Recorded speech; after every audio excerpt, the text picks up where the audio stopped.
It's really funny as we got to thinking about that question, how did we meet John Sullivan? And it really goes back 42 years when I was just a middle schooler and another young lady was just a middle schooler. We became friends, and we still remain good friends after 43 years. And God used that time in our lives before we even knew Christ to set the plan for John Sullivan's salvation.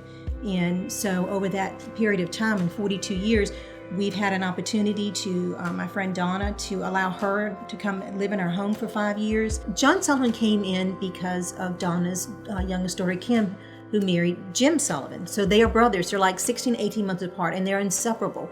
Very, very close. They're very close-knit family. You couldn't know one without knowing the other. We prayed for this family, and we just realized that God could use this to reach the family.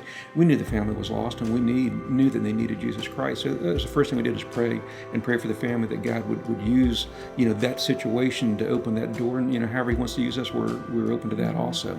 And of course, this is about the time that we were doing the Billy Graham Got Hope videos. And so one fateful day, John came in, and John really needs to see this, and he had his fiancee, Brooke. And through that, it made them wonder questions about, is God real? What is it that we're missing something in life? John had actually been talking and reading about the Bible and trying to figure out what it all meant to them, why they were where they were. We set up a time that they could come over, and we shared that with them. Brooke had grown up in a church out here in the county and knew the Lord, but it's really funny because with John was a real thinker. And it was, for him, it was that tangible. How do you trust something you can't see, or you can't, put a, and I just kind of looked at John and said, John, you live by faith every day. I said, you get in your car, you know it's going to start. I said, you get up breathing every day. You do so much by faith that we never think about. And it was, you could see the light bulb go on. It was so sweet, because when I told him that, I saw the light come on in his eyes, and he said, that's it. He knew then that it was about faith. And it's just been a sweet relationship ever since then. They were living together and became convicted that wasn't what God intended.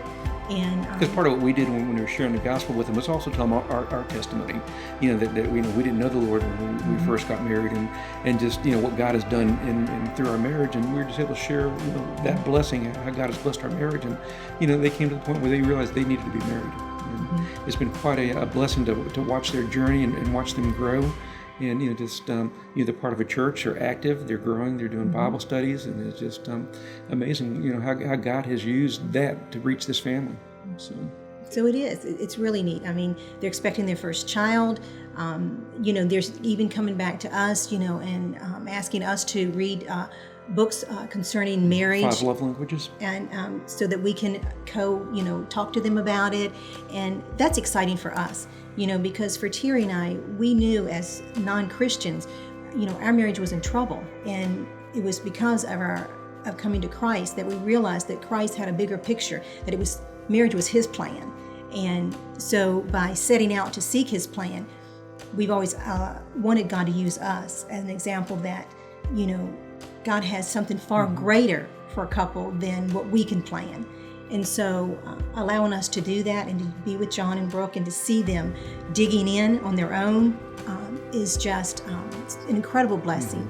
I mean, who would have thought 42 years ago that I would be sitting here knowing that one friendship has spanned, decades and has brought many to Christ. Not only us, but, her son-in-law, his brother, their mother has since come to know the Lord.